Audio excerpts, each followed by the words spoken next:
Hi, everybody. So glad you could join me today. Just give another minute or so before I kind of get started. Um, I'm in love with this project. I'm in love with this paper. It started out that I thought it was going to be one direction for this album, but it's gone in a completely different direction. So I hope you're going to love it as much as I love it. And I can't wait to see what you do with the tutorial. I know there's so many of us that sometimes it's hard to keep up with all of us, but we just want to give you choices. Choices is the best stuff in life. Hi, everybody. I see RJ's here, and Joyce, and Julianne, and Tomalee, and Lynn, and Samantha. Am I missing any? Tina's here, and Carolyn's here, and Jerry's here. I think I've got everybody. Oh, no. 1:30 Pacific time. If I'm 99 times out of 100, if I'm going live, it'll be 1 o'clock Pacific time on a Friday afternoon.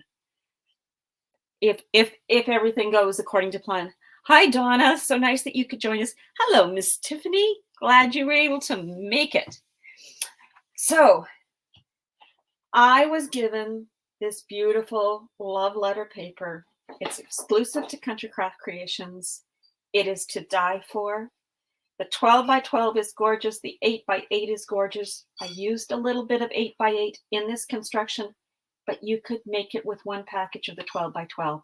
I was just being picky about the papers I was using. So it's totally doable with one package with the way I created it. What else do I want to tell you about the paper? It's that Bristol paper. It's just stunning. I don't have enough of it left to even show you the sheets, but I know other people have showed it to you. Hello, Peggy. But so let's get into the album because I'm very excited about this album. I love how it turned out. I love the cover. Yeah, I'm in love with this. So here it is. So I kind of got a vintage feel out of this paper. That was my first thing. Hi, Nancy. And I kept thinking, okay, what am I going to do on the cover? I want the paper to speak, but I need to do something on the cover. So I happened to be in my local, I think it's what you guys call Dollar Tree. Here, I think they call them Dollar Tree Plus or something. And they had these vine, I'm going to say, they remind me of grapevines, hearts. And they came in a package of 5, and it's the only thing that's not Country Craft Creation. They're all kind of different shapes. And when I saw them, I went, this has to go on the front of this album. So you could recreate this by just using a heart. You don't have to put a heart on it at all. I just saw this and I fell in love with it, and I went, it's going to be on the front of my album. So that's the only thing that's not from CCC. Well, almost the only thing. These didn't come from CCC either. They're from my stash. So I happened to have a die that had the word love on it. So I ran it through my die cutting machine about 5 times. And then I just layered up the artisan cardstock just to give it a little thickness and a little bit of support. Because, of course, one layer, it would have been rather, flimsy. Hello, Charisse. Nice that you could join us. Thank you so much, Carolyn. Thank you.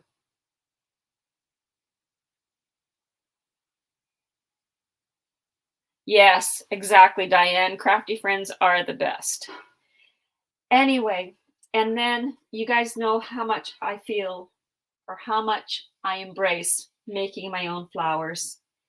I used my newest favorite die from Heartfelt that Tammy does have in the store. It's this clematis, and that's what I use to create my flowers on the front. And some of them I used the frosting powder. So like these, I don't know if you can actually see. Maybe if I hold it up, I might have to wait for things to kind of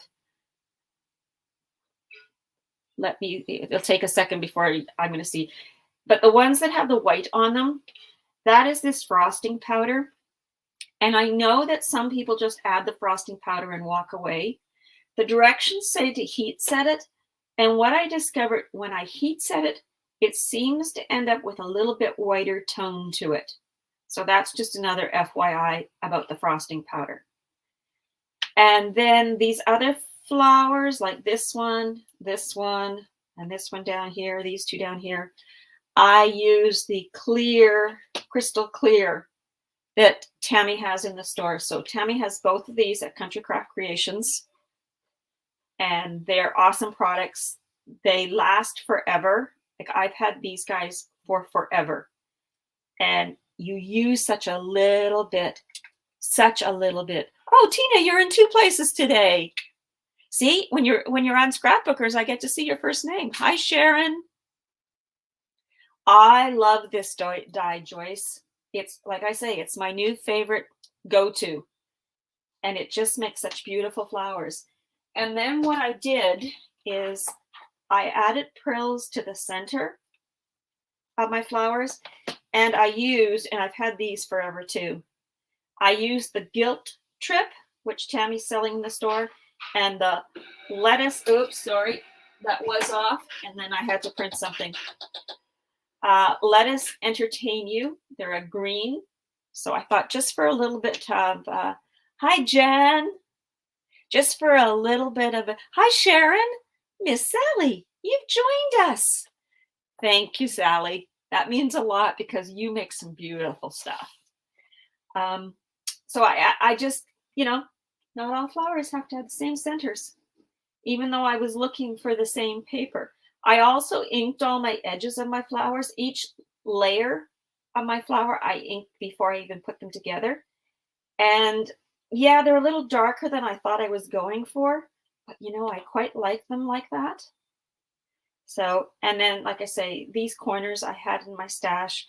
And I know Tammy did have some in her stash. Or not, sorry. Yes, it's her stash in her store. I'm just not 100% sure if there are any. Hi, Susan. So that's the cover in a nutshell. So I guess I got a little ahead of myself. I should have given you some measurements of how big this thing is. But I so love this album. It just made the paper sing even louder to me.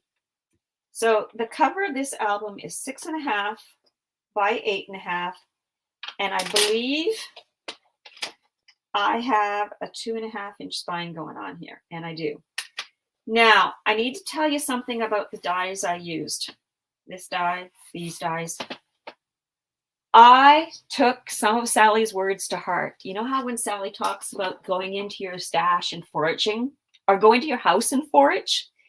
Well, I've been doing more of that in my stash. So in my dies, in my embossing folders, in my stamps, I've just been going into my stash more and going, what could I use on this project? And I pulled out everything that looked like it had to do with love or had hearts in it, because that's where I was headed, and pulled those all out. And I used those dies to help me embellish the inside of this album. I kept everything flat inside for the most part. And yeah, I love the way it turned out. So there's my front cover. I've given you a nice explanation. There's our spine. And of course, as usual, I left my back plain, and I will be putting my little Handmade by Bonnie on it. Just didn't get there yet. Now, sorry my bottle is such a gross mess, but it tells you how much I use it. I adhered everything down with the Nuvo Crystal Glaze that Tammy sells in the store. It is an awesome adhesive. So all of this, so this vine, my corners, all have this under them. And what I like about it, it dries clear. Yeah, you might see a little shiny, because if you look really closely there, you can see a little shiny, but I'm okay with that. Glued my flowers down. I could have used the Artisan Dry Clear to put my flowers down, but I had this out, so I just continued using this. So that's the other thing. So let's open it up and get started with our looky-loo. So here's the inside cover. These are from my die stash. And I just had to add them. I used the pink seam binding that Tammy sells in the store. I believe it is just the pink, not the light pink, because I don't have a specific name on this one. So, oh my, Tina? I hope that's a good oh my. Thanks, Sandy. I must say I took some inspiration from some of the covers I've seen you do, Sandy. You have amazing covers, and I'm in love with this cover. So inside front cover, I have a little tuck or a little flap thing going on here for pictures, and it literally is just a fold out. I didn't mat it or anything because it's going to have pictures on it. I just kept it plain, easy, because the pictures are going to bulk it up a little bit, and I didn't feel I needed any more bulk. Well, thank you. Thanks, guys. You never know, eh? When you start getting down to the decorating, you go, okay, is anybody going to like what I'm decorating? Or is it just going to be you? Are you the only one? So a little bit more story to tell. Yes, the flowers. I also use the deluxe flower shaping kit to shape my flowers. Plus, don't forget, I did use the 3D Flora Basic shaping mold too, just to give my arm a rest when I was making so many. So that's 2 more things that you can go to the store and look for if you haven't already. If you're going to buy any mold, buy this one. It's so versatile. You can use it a zillion ways. It's just a versatile mold. I love the shaping mold. I love it. I actually have specific ones, but I'm kind of like that. If I really like something, I go all in. This cutout is actually from the album Tags and Accent. It's this piece right here. And Tammy does have these in the store as well. And of course, there's my love. But you know what? You could go to Cricut if you're a Cricut person and find love. You could write it on a piece of paper. You could use a sticker. There are so many different ways to achieve this. Look in your stash. You will be surprised what you probably already have and have forgotten about, because I sure was. I love my tag dies. Absolutely, Sandy. I use them all the time. So on the front of page 1, I did put a magnet, and it flips open like so. So room for pictures or journaling, and then the picture could go here. And then it flips up. So room for another picture or journaling, picture here. Plenty of room for pictures. And there is no magnet holding this flap down. It's only holding this closed. And then it opens, and I mirrored these 2 pages.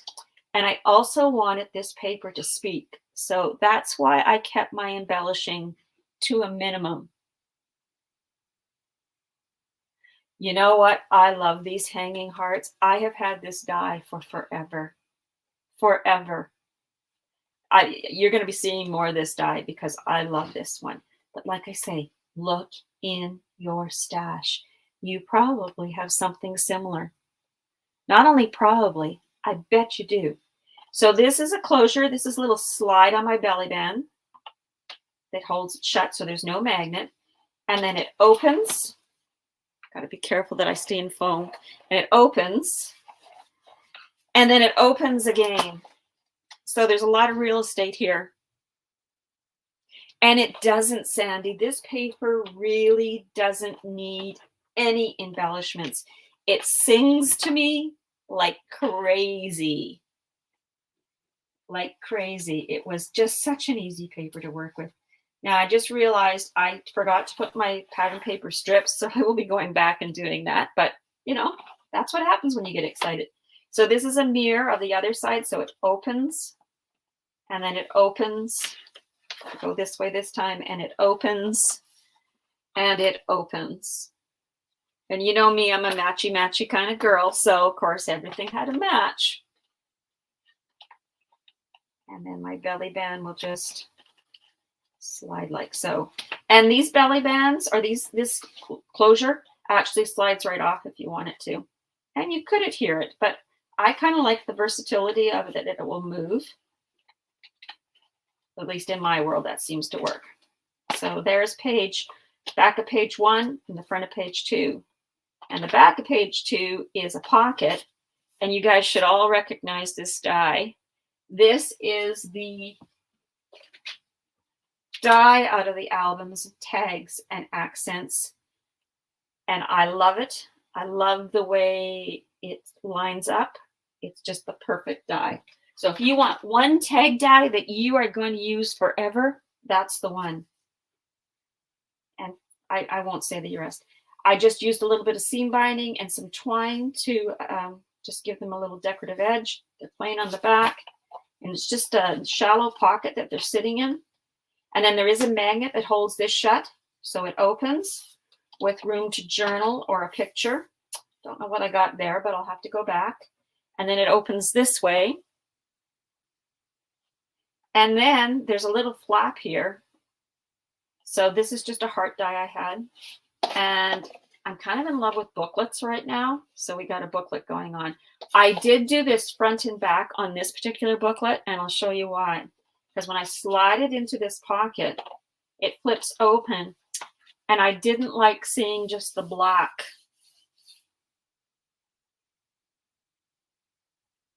You know what? When I first started making it, Carolyn, I kind of went, oh, I don't know how this is going to go, using the same dies over and over. But I really liked it. I really, really, really liked it. And I did on these pages, you've got to be gentle about this. But once you got your picture in here, of course, it won't want to lift. So let's use a little tool. I didn't glue them down all the way so that you could stick your picture, your 4x6 picture, in something like that, maybe even a little higher, and then glue it down.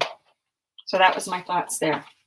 I never glue down embellishments all the way because I want to be able to either, like, it's a tuck spot, right? Do I want to sell this beautiful album? You know what, Tomalee? If you go into Country Craft Creations, Google my name. There's a PDF there just waiting for somebody to print. All I ask is that, you know, give me kudos for it, kind of deal, you know, that this came from Bonnie. So it's sitting there because I find the more I write my instructions, the better I'm getting at writing instructions and making fewer mistakes. So that's why I'm practicing my skills. Okay, so it closes and it closes. I don't think this one's going anywhere for a while, Tomalee. I'm kind of in love with it myself. Okay, and then on the front of page 3, I did use seam binding again. You could have closed this with magnets, but for what I have going on here, so again, this die, and then it flips like so, and like so, and then this guy over here does exactly the same thing, like so.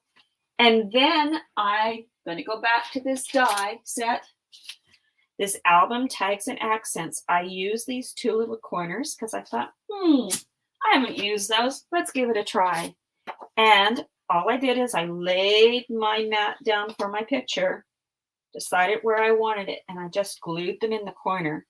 And then once I'm ready for the picture to go in here, I can glue it down the rest of the way. So another little trick of how to hold a picture in place.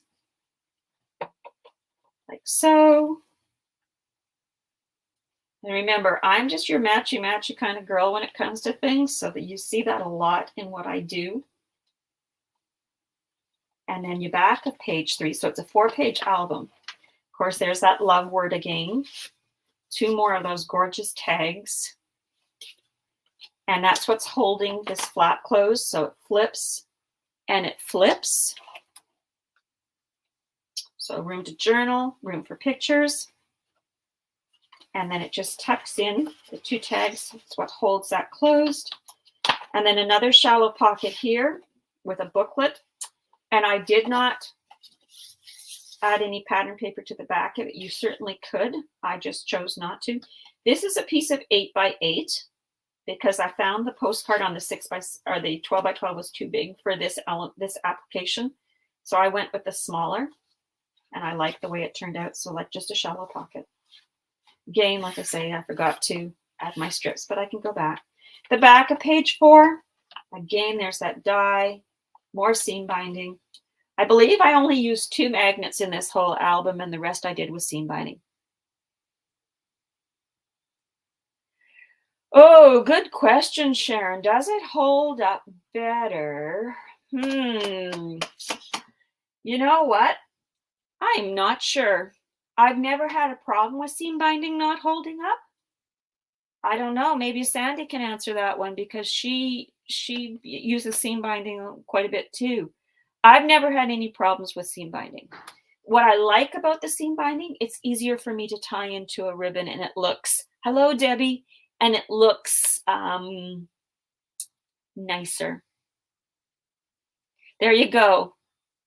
It doesn't add any bulk. I'll agree with that too, that it doesn't add any bulk. That's a good point, Sandy.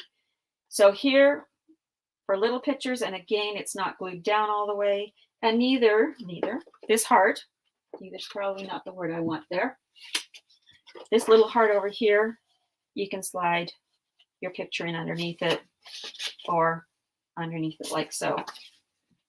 So that is the back of page 4, and we'll just tie this up so it's not going to be in our way.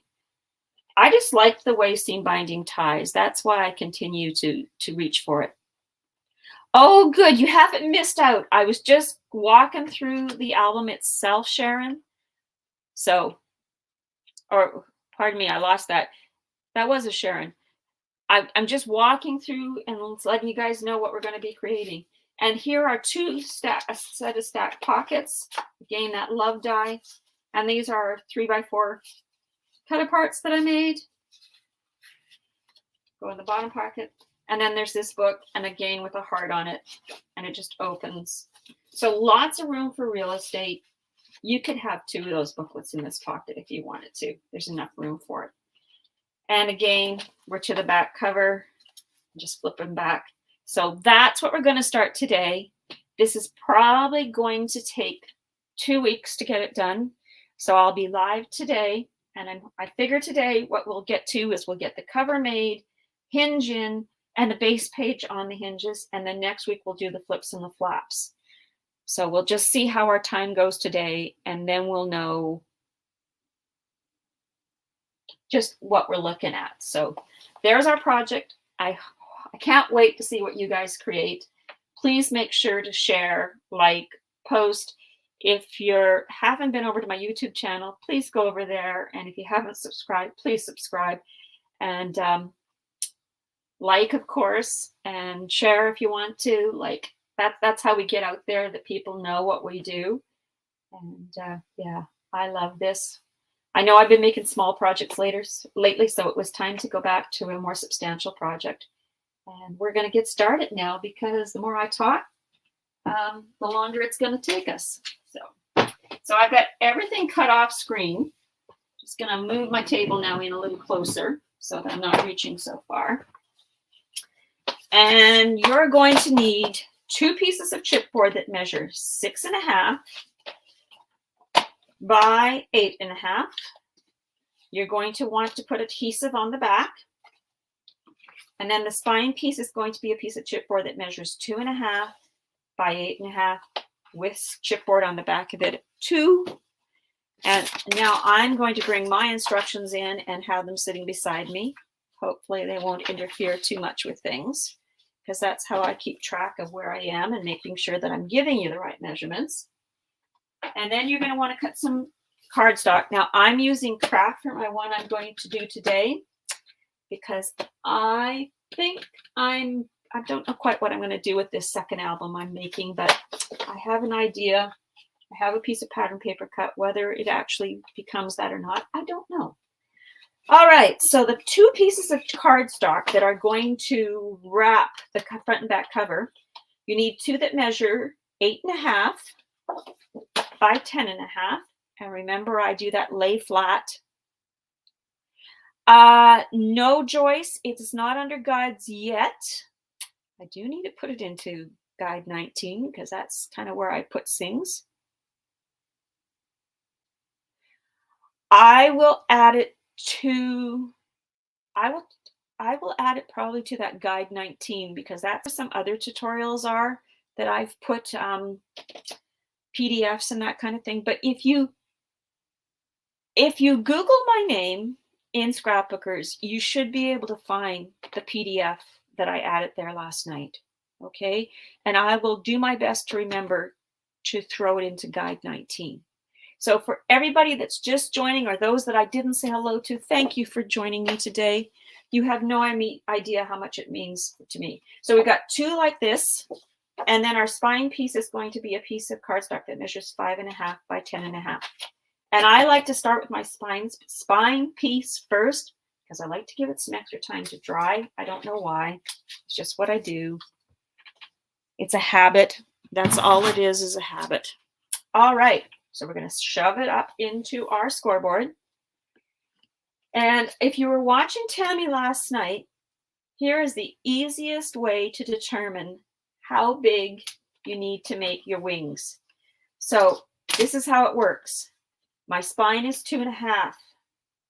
I need 1.5 inches on one side of my spine and 1.5 inches on the other side of my spine. So I need 3 inches.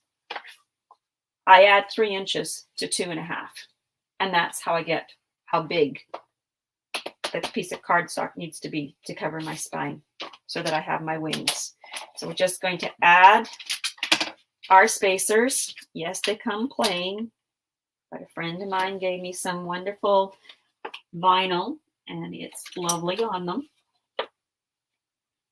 So I'm just going to remove the backing. No, I'm not using sheets because now that I use the art glitter glue, I don't use as much dry adhesive. So I figure if I don't use up some of these rolls I've been hoarding. Okay, Tomalee. If I don't use up some of these rolls, eventually they probably won't stick.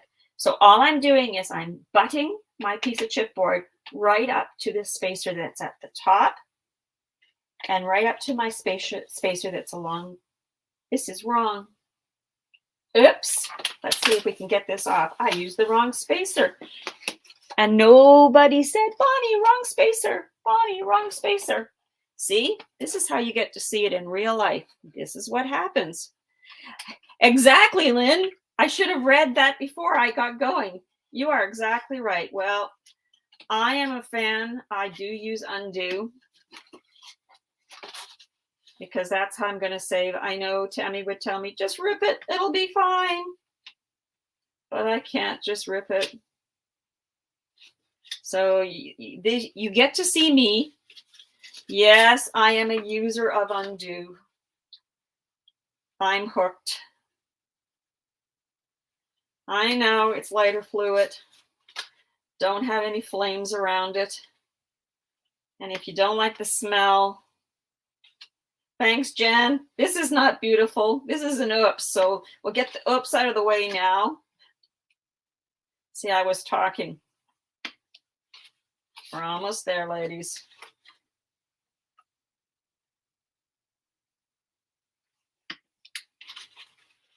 Almost, a little bit more.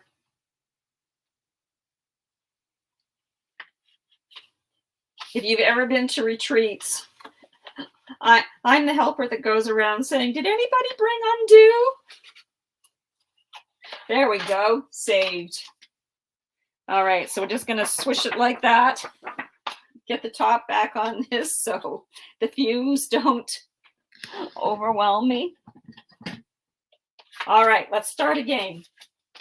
Let's put our 1-inch spacer along the top and let's put our 1.5-inch spacer along the side. And we're going to get going. It is what it is, Sharon. And we're just going to butt it up to the top spacer, butt it up to the side spacer. My piece of cardstock is not right over to the side. Now let's do that again. I hope this is the end of the oopses. There we go. Very interesting, Tina, the undo or that I'm just so nonchalant about it now. I wasn't always. Exactly, Carolyn. It's real life oopses, and how do we handle it, and what do we do to fix it?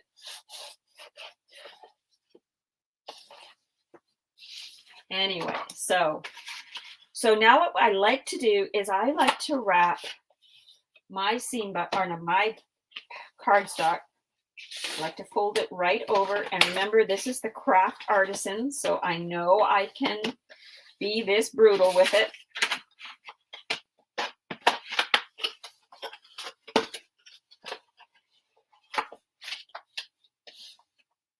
Thanks, Sandy. I missed that about score sheets. Yes, score sheets are your best bet. Tammy does have them in the store. I unfortunately am trying, like I say, to get rid of an excess of score tape. So here's what we've got. We've got our folds, folds all done. Then I like to take my bone folder and on the good side, as I call it, give it a good burnish.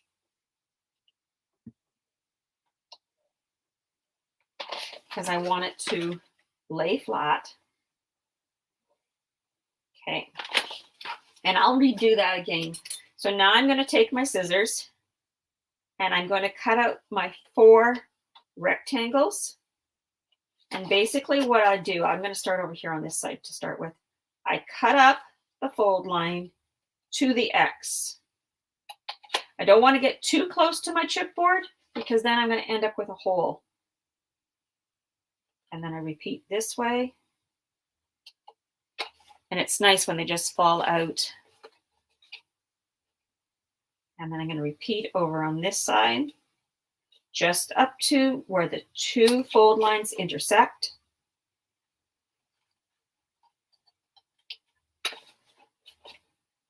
Do a little bit more on this side. And repeat over here. Again, we're cutting up just to where they meet those fold lines. There we go. And the last one.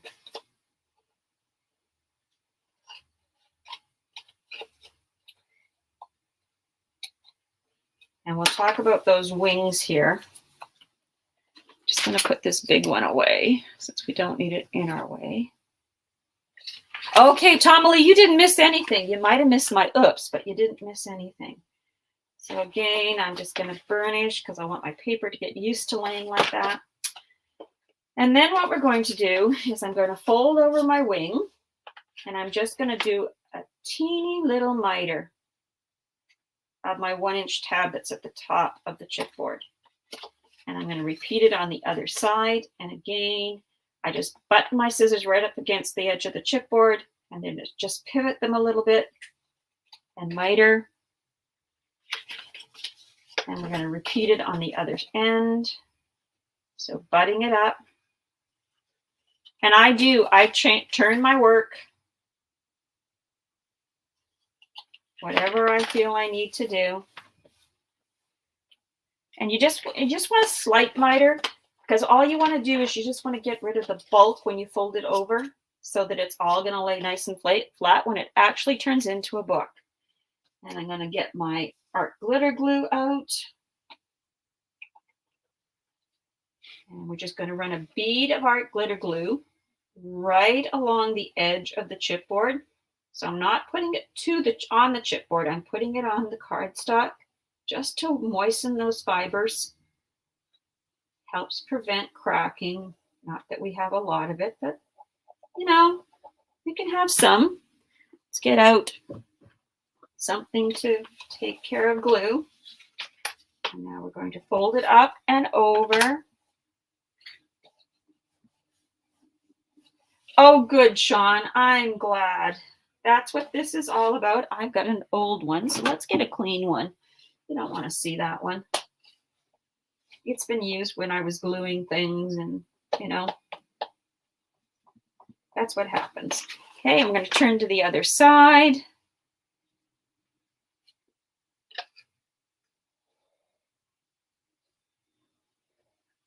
And again. And I've got a box of happiness arriving from Utah on Monday, hopefully. Monday or Tuesday. So I've got, yeah, there'll be some new things in there to share with you guys. And we're going to go and start making some flowers from scratch. So again, I'm just going to burnish, letting this paper know this is eventually how I want you to fold. All right, so now I've got my 2 tabs adhered to the top and bottom of my spine. Now I'm turning it over to the good side. And I'm going to get out my dry adhesive. I know some people use the wet adhesive for this process, but I am too messy. So what I do is I run my score tape about an 1/8, less than an 1/8, from that fold line I've been working on every time I've taken my bone folder to it. I always start by adding my tape to the inside and to the outside of my wing. So these are the wings. And then I can I'm just going to put one in the middle. That'll be good enough. And like I say, I know some people use the wet adhesive for this process. I find that when I use the wet adhesive, I just have a big mess on my hands. So I find this is just easier. Hello, Miss Tammy. You almost snuck in without me seeing you. And I'm giving it a good burnish. And then I'm going to turn to the other side and repeat. So, excuse me. I'm just going to give this a burnish. I just realized I didn't bring my water with me. You're never late, Tammy. So again, I'm, about it. Not really an 1/8, but not a 16th either, away from the edge of that chipboard. And I always put my dry adhesive on before I miter my wings, because then I've got that side-to-side coverage going on.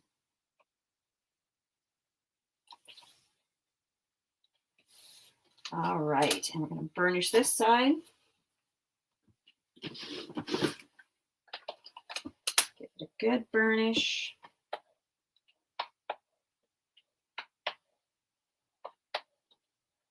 All right, and then again, just like we did with our 1-inch top and bottom tab, I'm just going to do a slight miter. So you've got to turn your cardstock or turn your spine to make it work. And then turn over. And like I say, it's just a slight miter. You don't need to exaggerate it. You're just taking away some of that bulk. Get that out of our way. And this is what you're left with. Voila. Your spine. Got to excuse my fingers today. I was inking those flowers and it kind of stained. And it's just one of those things when you ink flowers. All right, so we're going to now take our 2 pieces of cardstock that are going to be wrapped around our front and back cover. And remember, they measured 8.5 by 10.5. So we're just going to start with 1. What flowers did I use on the cover, Diane? I actually, let me bring it back in, made my own flowers. And I used the clematis die. I used the 3D floral basic shaping mold. And I used my deluxe flower shaping kit. Sorry, the mat. And I love them all. It's a great investment because you know what? You'll pay for it in about your first 2 projects. So that's how I created those flowers on the front cover. And then I added either frosting powder or crystal clear. And I used the green frills that are Let Us Entertain You and Guilt Trip frills for their centers. That's how I made those flowers, Diane. No problem. I'm just going to move that up there before I send something flying. You're going to have to wait a minute because my husband's come to go. No, he's turned the TV down. We're all good. If you can hear that TV, please tell me and I will go close the door. You know, Debbie, flowers are so easy to make. You just have to you can do it. It's not hard. I promise you it is not hard. If you go to look for the New Year's Eve crop, and I believe I did flowers in there. Yes, Tammy sells those two frills I showed you. If they're not in the store, they'll be back in stock as soon as possible. I believe they're both there though. I will again, at one point in time in one of these tutorials, I'll make some more flowers. I promise, Debbie, flowers are, well, and as a matter of fact, we are going to be making more flowers because I'm going to teach you a few inking tricks so that we can make flowers any color we want to make them. Okay, so here's my chipboard. Again, I'm just going to butt it up to my spacer that's at the top of my scoreboard and my spacer that is down the side, and I'm using 1 inch. I've got these ones right this time. Tammy, you missed me using undo. And I'm going to give it a good burnish.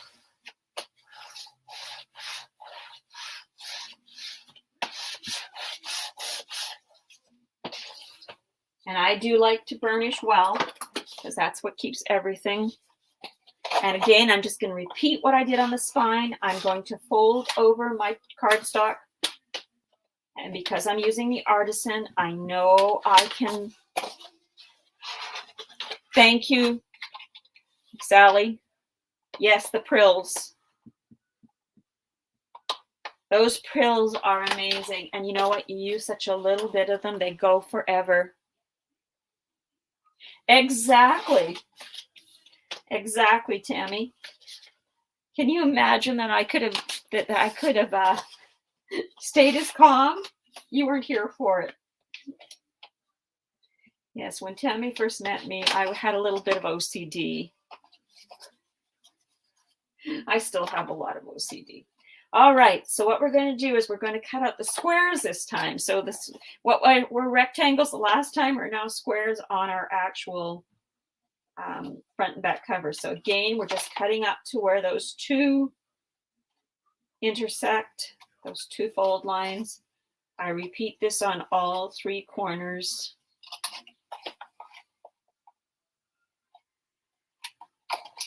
And this is why I like doing lives, is because we get to talk. We get to share things with each other.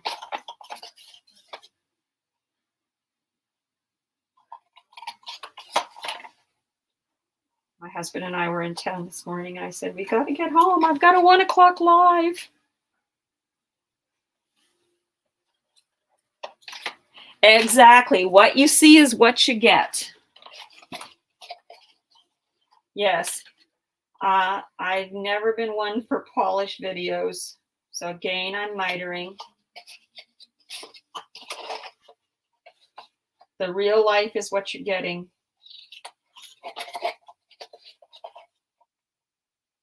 And I'm okay with that.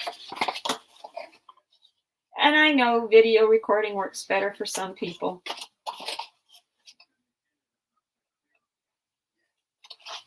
And I know this time doesn't work well for everybody, but remember, you can always go back and watch it later because it's recorded. All right, so there's that first cover done. And I'm going to use my art glitter glue. And I always either like to start with the top and the bottom or the two sides. Normally I start with the top and bottom, but I like to keep it the same. Never, Diane, you're never late. Whoops, but I see here I didn't miter this end, so let's take care of that before we get too far along.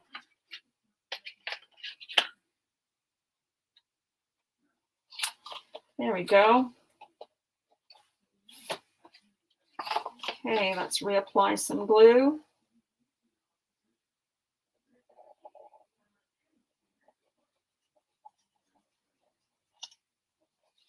So anybody got, I agree, Tomalee, lives are the best because it gives us the time to share with each other.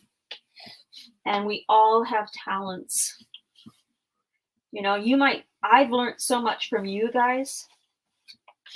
See, I missed a whole corner here, a whole side. I didn't do this one either, but we caught it. And that's the community Tammy has made here. It's a community of sharing. It's a community of caring.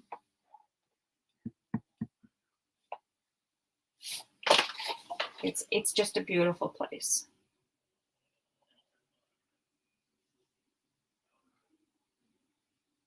And we're on the other side or the other end. I wish my comments would stay. You know what, Joyce? I agree with you. I used to dread making the covers too. But this lay flat cover, or this, I think that's what we call it, I love this method of building the cover. I am so glad that Tammy created this. It just makes album construction so much nicer.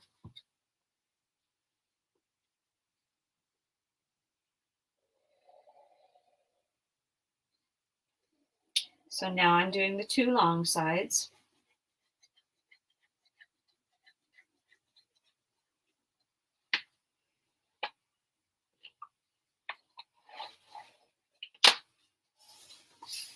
And again, and you know the other thing that Tammy has taught me? Use your art glitter glue. You say it's a lot faster, and I believe you save money on your project. Because the dry adhesive, I believe, is more expensive. So we're just doing the last side of this cover, and then we'll move on to the other cover.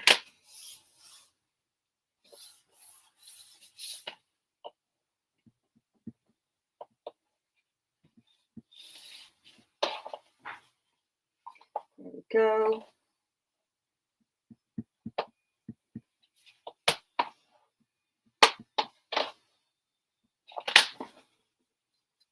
Awesome. So there's one cover done. So now we've got one cover and the spine done, and we're on to our last piece. And again, I'm going to bring in my spacers. These are the 1-inch spacers that Tammy sells in the store. If you haven't invested, I suggest you do because they're much nicer to use than the old chipboard. They stay like new forever. You can't lose them on your table. And let me assure you, my table is clean right now. For those of you that have seen sneak peeks when we're in our Zooms on Friday nights, and I show you this desk in the middle of construction, you know how messy my desk can get. Again, so I butted it right up to the spacer at the top and the spacer down along the left-hand side of the scoreboard. Going to put these away. I love my spacers. Love, love, love them. I'm going to turn it over, give it a good burnish. And now Tammy's brought in the smaller spacers. And they're so handy for card making or for making waterfalls. Again, we're going to fold over our cardstock over the chipboard.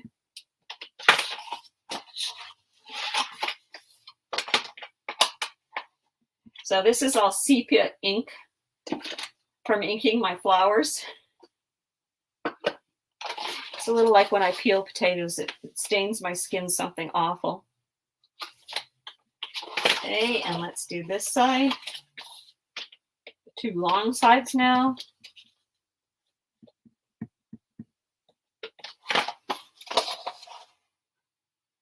No, they don't get lost in the scraps. That's right, Tomalee. They don't get lost in the scraps. All right, and then we're going to cut out our squares. So again,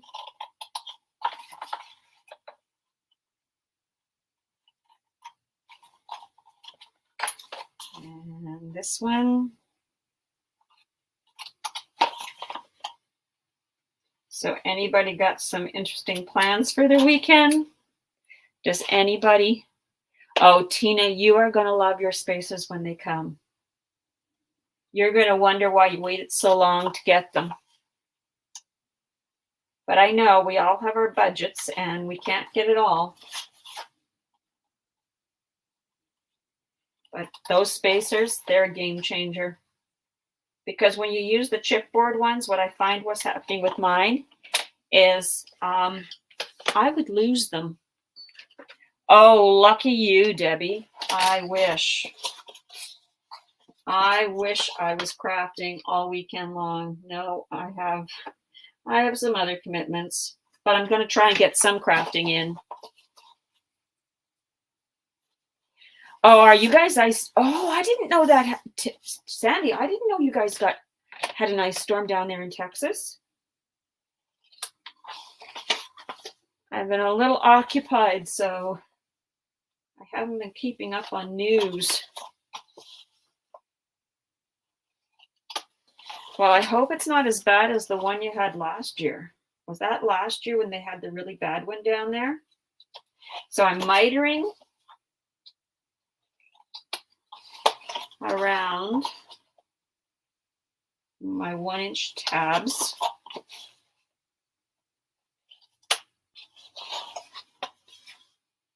Oh, this is a February occurrence. Yes, Joyce, I had heard there was snow there. I have family that live in Ontario, so like just north of New York State here in Canada. And I was talking to my sister today, and she was telling me that they've had really cold temperatures. Thank goodness the electricity has stayed on, Sandy. Yes. Yes, that's something to be very thankful for, is that the power has stayed on. Because that sort of just takes everything to another level. Like, we're lucky we have a fireplace. We could still keep heat going. But I often think about people that don't have that luxury. What do they do if their power goes off for a period of time? So that's that end. And now I'm repeating. And remember, I'm running that bead of art glitter glue right along the edge of the chipboard, but keeping it on the cardstock. And that is what softens up all those fibers. Oh, really? Wow. So I have nothing to complain about. We hardly have any snow left on the ground. Because remember, I live in a little bit of paradise in British Columbia, Canada, called the Okanagan. So we don't get really cold temperatures typically. We don't get a lot of snow typically.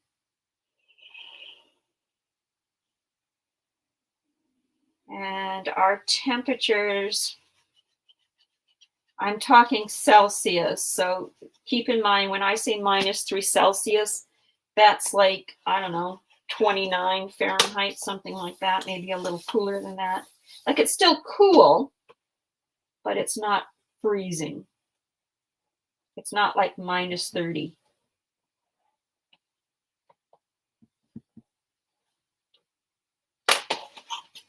And I'm on to the last side.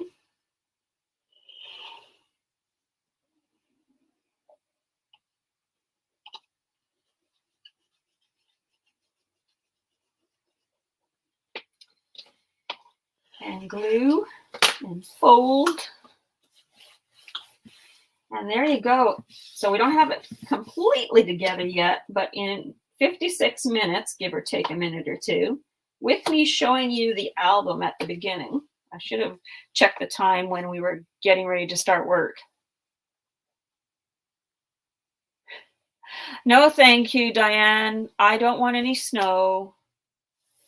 Oh, Susan, where are you? You got 6 inches. Oh, that's not good. No. I fell before Christmas and hurt my knee, and that's how I fell. It was snow, ice underneath, and snow on top. Oh, yes. Well, we get some lake effect snow too, but nothing like you get off of Lake Ontario. All right, so I brought our spine back in. And again, I'm going to give it another little creasing. I'm going to shove my spine right up into the left-hand corner of my scoreboard. I'm going to dry fit one of my covers just to make sure that I'm going to be happy. And I am. Yeah. I'm going to remove my adhesive. Actually, I'm going to stick the pin back in my glue here. Put it to the side. Okay, so let's do this. Move that down just a touch.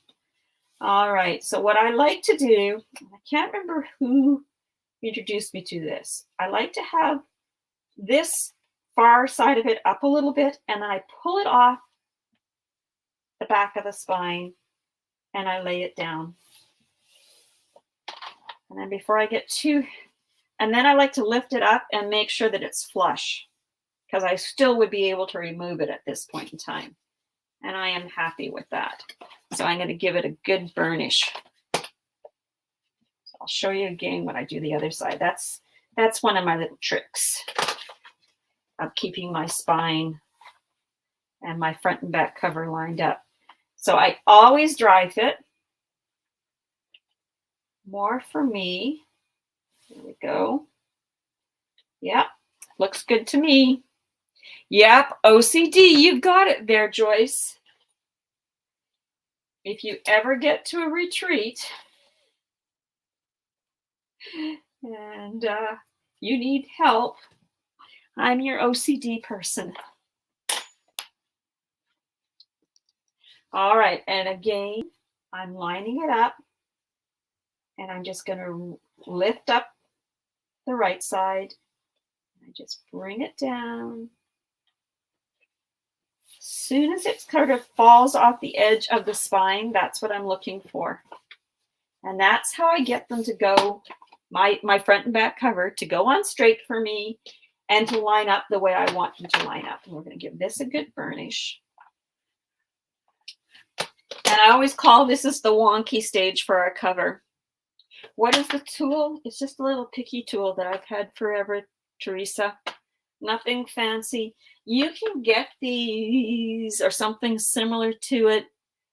Tammy, are you there at some Harbor? Is it called Harbor Freight? In Canada, I direct you to Princess Auto. It's a place my husband goes, and this is not from there, but I found some other ones there that are similar. But yeah, it's just a picky tool. Anything will work. You could use the corner of your scissors to lift up the backing of the tape. Almost anything will work to lift your tape. Your nails, if they're long enough, a pin, whatever you happen to have.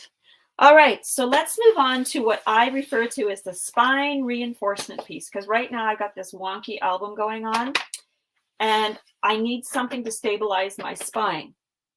So I have a piece of cardstock already cut out, and if you look on my instruction, it says spine reinforcement piece. That's what I call this. And it measures 6.5 by 8 3/8. Because remember, our cover is 8.5. So I just want to have that 1/8 of an inch to work with, so it's not going to be hanging over. All right, so that's the measurement. And I've put my dry adhesive on the back of it. I know some people will use the art glitter glue for this purpose too. I don't, because it's just too messy for me. I've come a long way in how much art glitter glue I do use. Maybe one day, but not yet.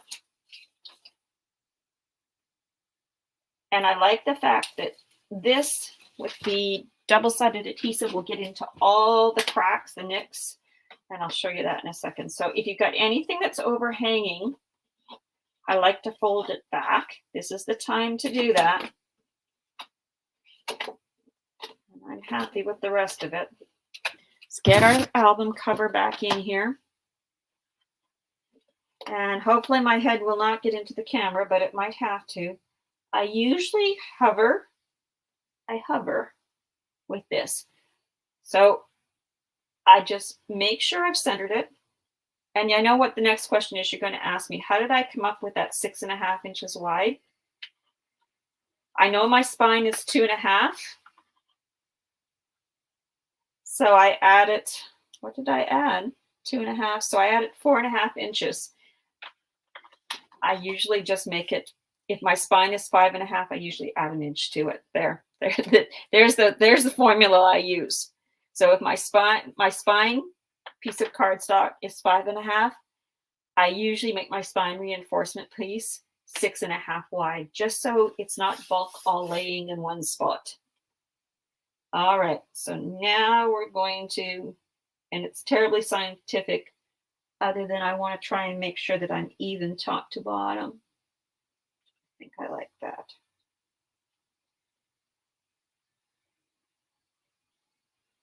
And when I'm happy, I'm just going to drop it.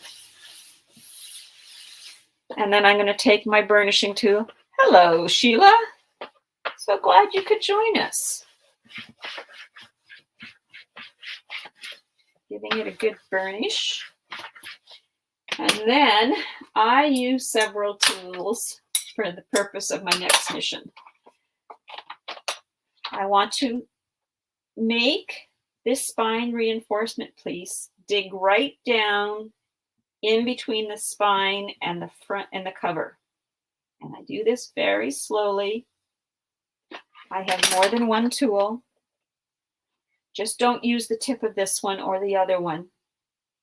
Tammy does have these in the store too, these EQ Success bone folders.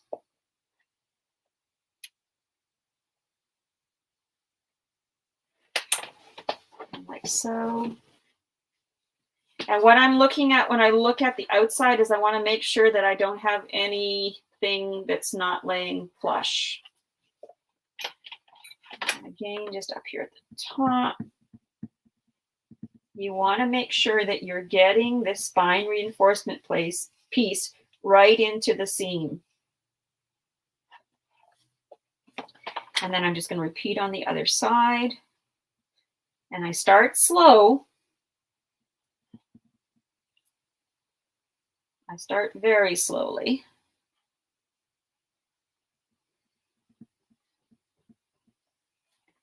Just going to turn it.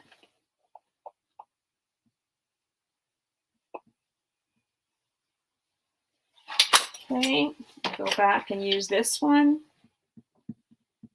Because the reason I kind of alternate between the two is this one's just a little bit narrower at the point, or at this, where the V part is. Don't use the tip because you'll put it through the artisan cardstock. How would I know that? I've probably done that.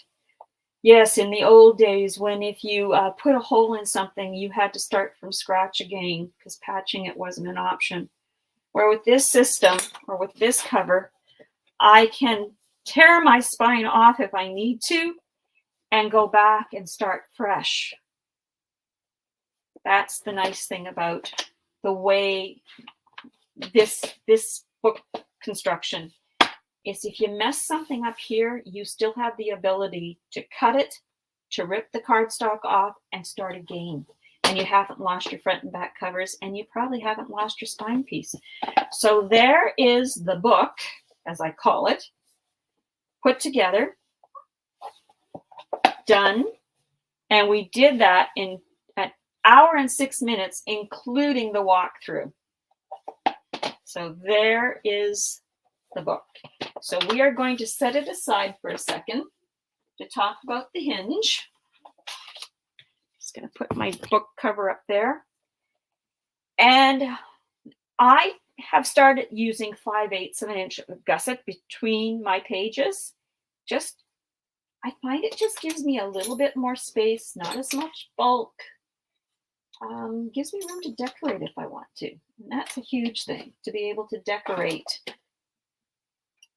and not feel like you're getting alligator mouth on your book.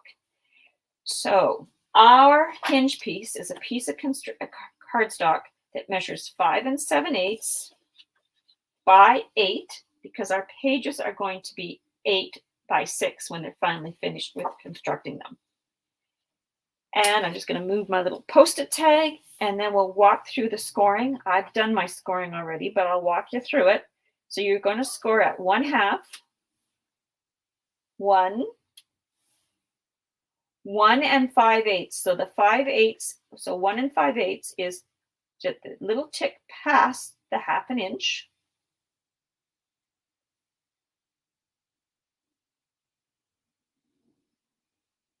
2 1/8. Sorry, I lost my place here, and I was going, no, you missed something. 2 1/8,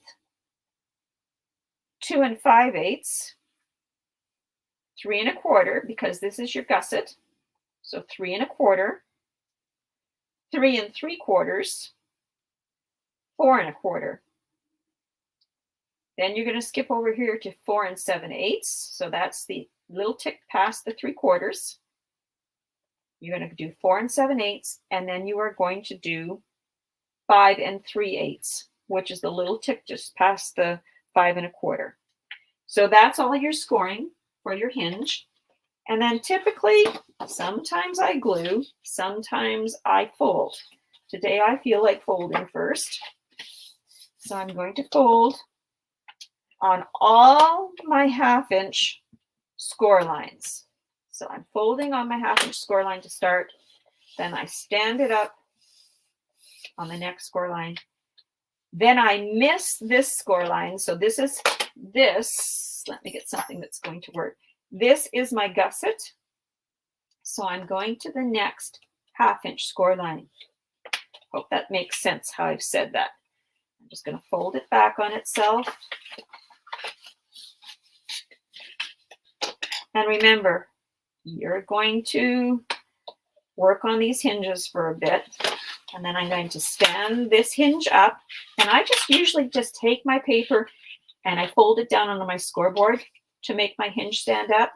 Remember, we're going to get to do lots of burnishing. Then again, this is my next gusset. So my 5/8 of an inch gusset. And then my next two are, there's a 1/2 inch score line between them. So again, I'm going to fold it back on itself. And I'm going to burnish it. And then I stand it up. And so there's 3 hinges. Remember I said this album has 4 pages in it? What was the one right after 2 1/8? It was 2 5/8, Sharon. So I'll go over those score lines again for the hinge. So it was 1/2, 1, 1 5/8, 2 1/8, 2 5/8, 3 1/4, 3 3/4, 4 1/4, 4 7/8, and 5 3/8. And that would be my Canadian accent getting in my way. I get told I do say some of my measurements just a little differently. But that's okay. All right, so now I'm over. My gusset is here. And these are my last 2 1/2 inches that's going to make my last hinge. So I'm just folding this one back on itself. And I do like to burnish on the bigger side. And I'll kind of explain why. Because when I burnish on this side, I have a tendency to almost twist my paper out. And then you're not going to have a hinge that's straight or other things. And then you're not probably going to be happy at some place in the construction. All right, so now we're going to add adhesive. And what we're adding adhesive to is our 1/2 inch, or as this paper is sitting here, we're going to put adhesive in our valleys. So this is the back side that I'm looking at right now. So I'm going to put adhesive in my valleys of the back side. So I'm just going to start on one side. Add my adhesive. And I know already we're going to have, and give it a good burnish.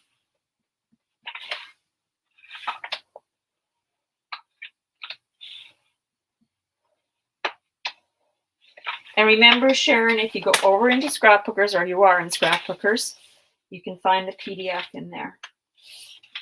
And I'll do my best to get that into, I think it's guide 19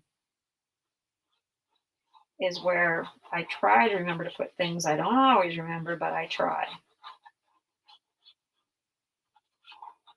Okay, so I added adhesive to the next 1/2 inch. I only put adhesive on the one side of that 1/2 inch hinge. You don't need it on both. That's kind of a waste of glue.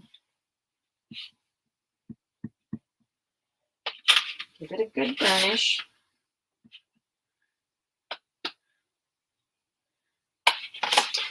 And fold this back on itself.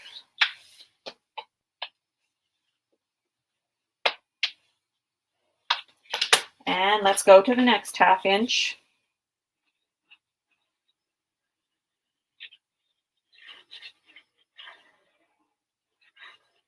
I wish I could be a neat gluer, but I'm not. Give it a good burnish.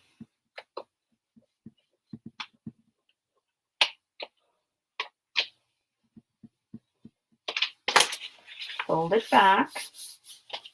Burnish again. That's the key to a good hinge, is to burnish. You know what? That is the best part about this group. Well, there's lots of best parts of this group.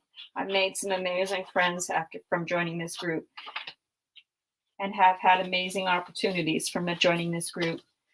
But it is a community of caring. And I know if you pose a scrapbooking question in Scrapbookers, somebody will probably be able to help you. And if it's just a general question, you can always post that over in the cafe. Keep in mind that in Scrapbookers, it's supposed to be related to our tutorials and to things that Tammy sells in the store. And there's our hinge.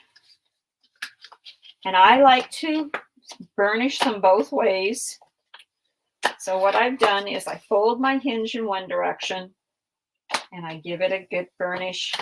And then I take it and I fold it in the other direction and I give it a good burnish again. Thank you, Denise. I am so glad you like the tutorials. That's what it's all about. And then my OCD always gets in my way, and I always want to see how straight was I able to keep my hinge. And I'm pretty happy because it's just a little less than 2. So that's a pretty dang good hinge, if I do say so myself.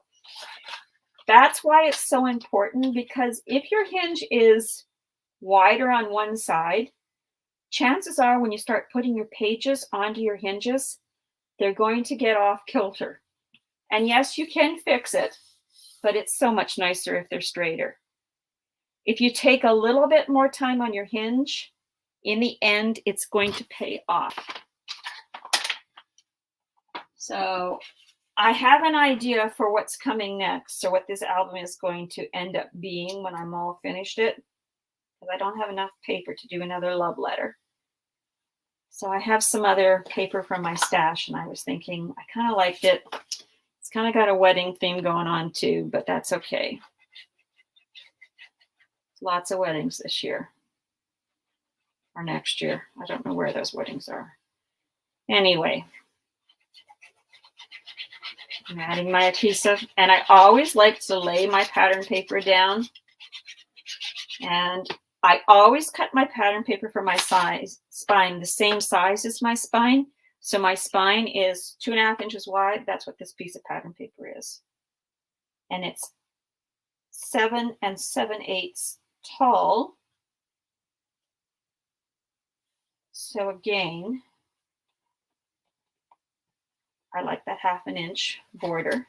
And I always check to make sure that this spine, pattern paper on the spine, is not going to cause a problem with my cover when I close it.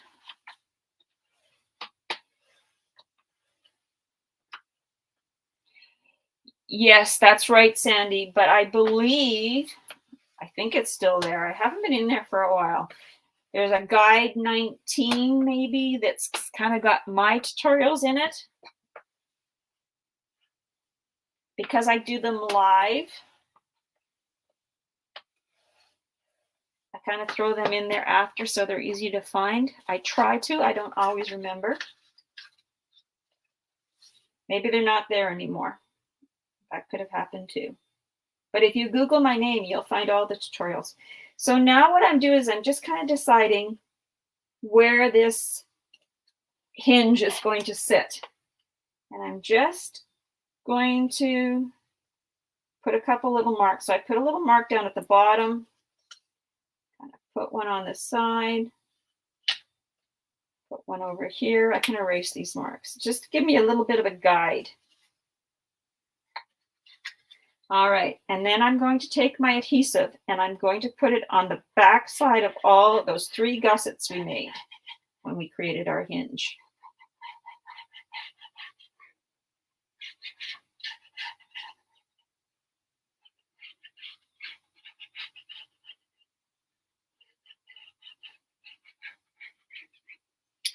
And one more hinge to put glue on. You could use dry adhesive for this. I used to use dry adhesive all the time when I didn't think I wasn't sure how I felt about using glue that made it so much more permanent. And so now I'm just kind of measuring at the bottom, eyeballing at the side. And the nice thing with the glue, though, you get that couple of seconds to make sure that you're going to be happy.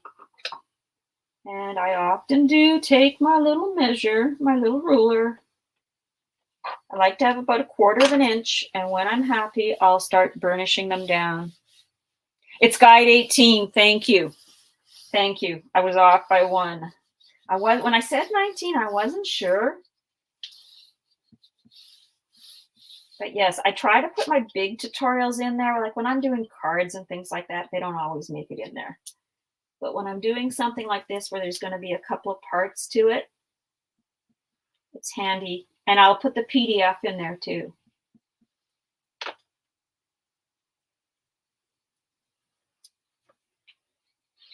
And then I just make sure. Now, the one thing you do want to check is that you haven't had any glue seep out, because you don't want to glue down your hinge. But you want to take some time, give everything a good burnish. I'll erase my pencil marks here in a second. Looks good.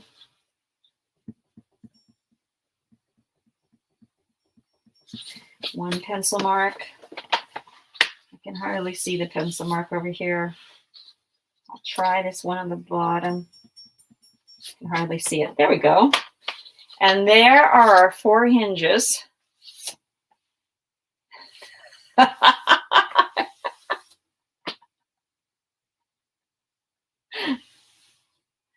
Oh yes, never throw away a broken Tim Holtz ruler. All you need is a husband. Probably some of you can even do that. That's right, Sandy, we could buy a Tim Holtz ruler, break it into multiple pieces and share it amongst ourselves. I was really mad when I dropped my Tim Holtz ruler and broke it. But see, out of it, I got a 3.5 or 3 3/4. And then I got this one, but you have to look down at the bottom of it. I have a 6.5 inch at the bottom. I hardly use this part, but I use this part all the time. So there's why you don't throw anything away, because you never know. Oh, you were wondering where I got my little ruler. Teresa, I broke a big 12-inch ruler. And that's how I ended up with this one. You have no idea the comments I get about this ruler. I get tons and tons and tons of comments about it. Oh, yeah, when it's gone, Tiffany. That's the bad thing. But I'll see what I can do, you know. I could drop another ruler and break it. Exactly. Exactly. Never throw your things away. There's always a purpose for it. Okay, let's get on to these base pages. So I cut 4 pieces of cardstock that measure 8 by 12.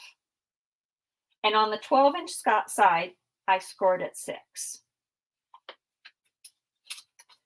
So I did 4 of those, and I scored each one at 6. So let's fold on those score lines. Let's burnish those score lines.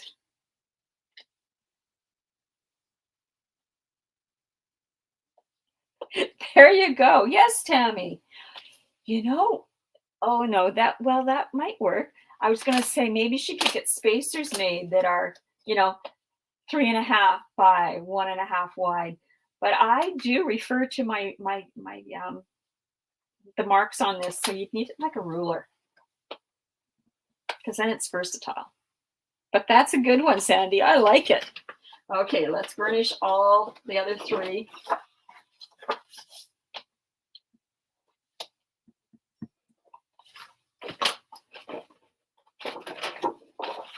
And if you do decide to start on this project, post pictures of your project as it's coming along, because we're going to do part 2 next Friday at 1 o'clock. 1 o'clock Pacific time. Let me state the time. I do refer back to my markings. I grab my little 3 3/4 inch ruler all the time for my markings.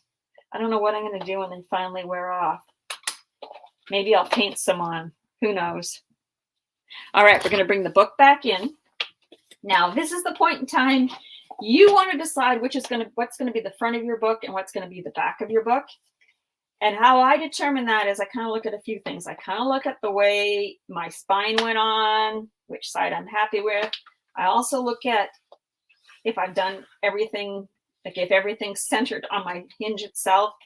Today, this is going to be the back of my book. This is going to be the front of my book. If you want, and it makes it easy for you, write back, front. You could put an arrow so you keep working in the same direction. So this is the top of my book now. So there's just another little. So I'm going to take one of my pages. I am going to butt it right up against the hinge. And what I'm looking at here is I'm not worried so much about my base page over at the hinge.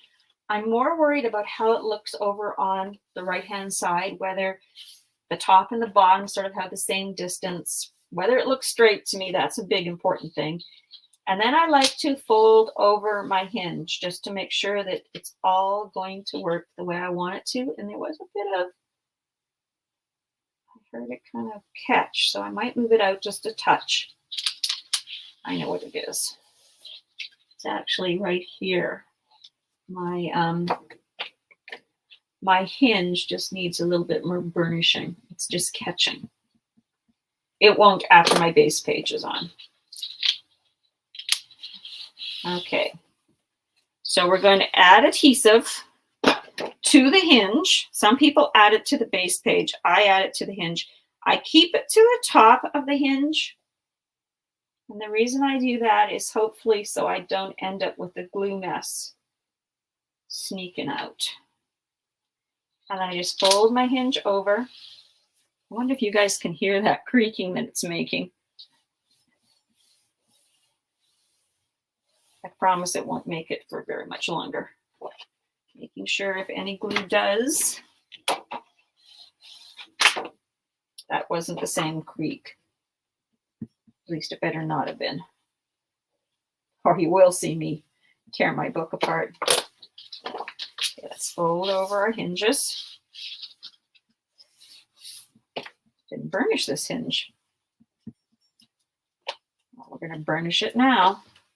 I thought I had. Who knows? There we go. All right, so there's the back side of it. And again, I'm going to add adhesive to the front of my hinge, keeping it away from the gusset.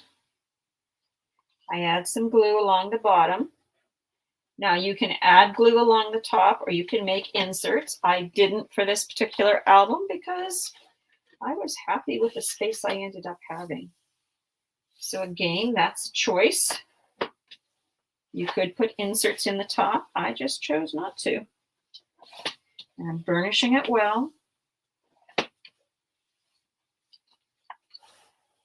And back. Looks good. I don't know what's catching here. Oh, I see what's catching. It's right there. So if something is catching like this, you can just take your scissors and just give it a small haircut. There we go. Let's see if it's better. It'll improve with time. All right, now page 2. And again, we're just going to repeat. We lay our base page down. I am more concerned with how square my page is over here on the right-hand side than I am at the hinge. Whoops, except when you do something like that and really move it. Sometimes what I do, if you follow me, you'll know I'll take a piece of white paper, lay it under my pages so it makes it easier for me to see. Because I find color on color sometimes distorts things.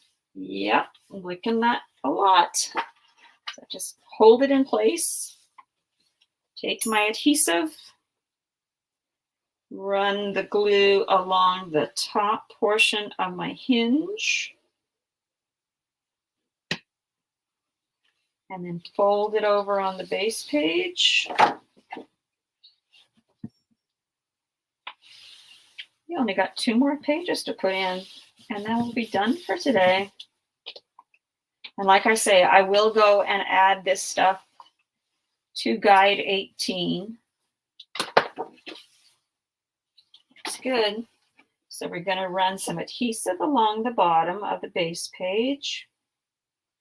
Running it along the top is optional. Keep your glue away from the bottom of the gusset. And then fold it over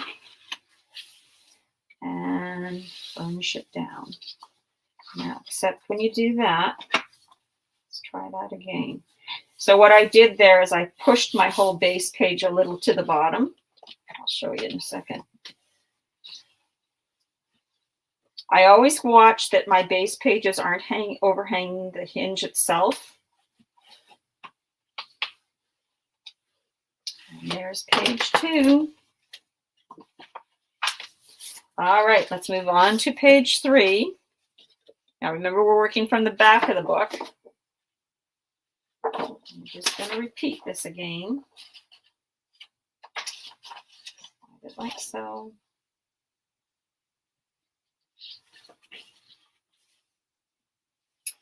Like so. And then I lay my hinge down. And if I'm happy, then I start the process all over again. So keeping the glue to the top of the hinge, laying it down.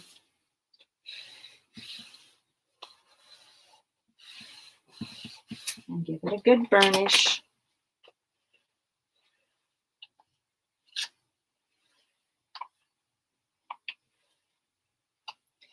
The key to album making is to burnish. That's going to have to wait because I can't take the phone right now. Sorry if you can hear it.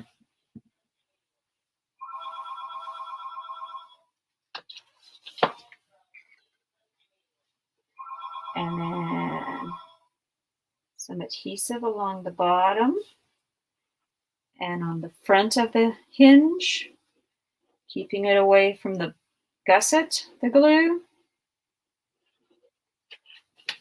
And then start over on the right-hand side of the page and lay it down, push it up.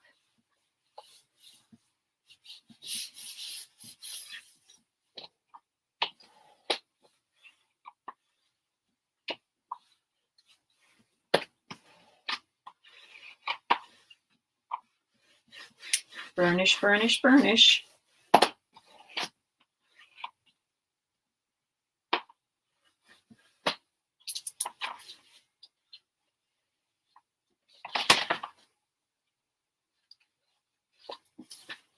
And there's page 3. We are to the last page. And then we're going to stop and meet next week at 1 o'clock. Let me just push it a little closer and see if it's going to change my looks.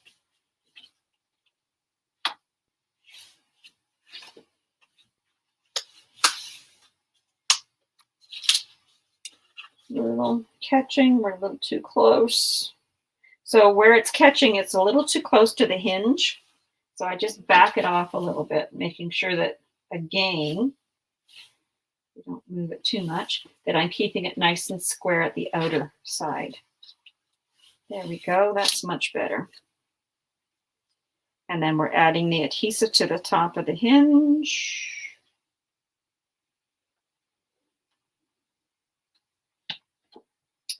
And you don't want to do what I just did because I moved it with my hand. So now we sort of got to make sure that I'm still square, which I am. Lay this down, the hinge.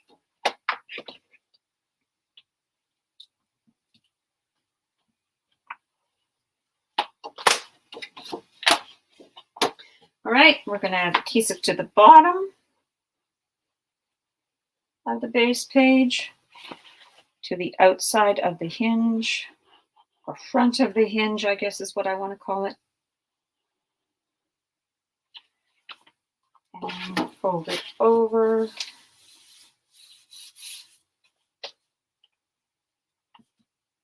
And I'm okay, like I don't know if you can see, I am not right down to the bottom of this hinge, and I'm okay with that because by the time you put your pattern paper on, you're never even going to notice that.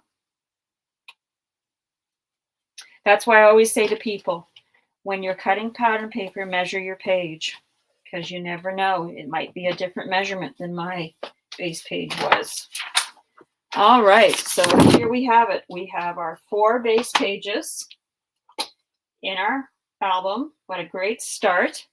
And we've done that in an hour and a half, and that included the walkthrough. Not bad, if I do say so myself. So I can just burnish these off a little bit. And like I say, you could put inserts. I didn't give you a measurement for an insert. Now, if you really want a measurement for an insert, I can get you one. But I found that I had lots of room on those 4 pages for enough pictures to keep me happy. And sometimes you just want a spot where you can put in a little bit of ephemera or, you know, little keepsakes of the event. You could do that too, extra pictures. So there is our cover in our base pages. We will meet back here next Friday and continue on with the flips and the flops. I will put this into Guide 18 and I'll put the PDF into Guide 18 so you can find it easily. So over on Scrapbookers. Other place you can find it is if you could join All Things Paper by Bonnie. That's my Facebook group. You can find it in there too. and I'll try to remember to put that someplace. It'll be recorded, Tina, so no worries there, okay? It will be recorded. So I will see everybody next Friday for part 2 of this project, and I hope you have an absolutely amazing weekend. Sandy, I hope that the ice doesn't get any worse for you guys and that your power doesn't go out. And yeah, I look forward to next week when we can have some more time together. So thank you very much for joining me today, and see you all next time. Have a great day, everybody. Bye.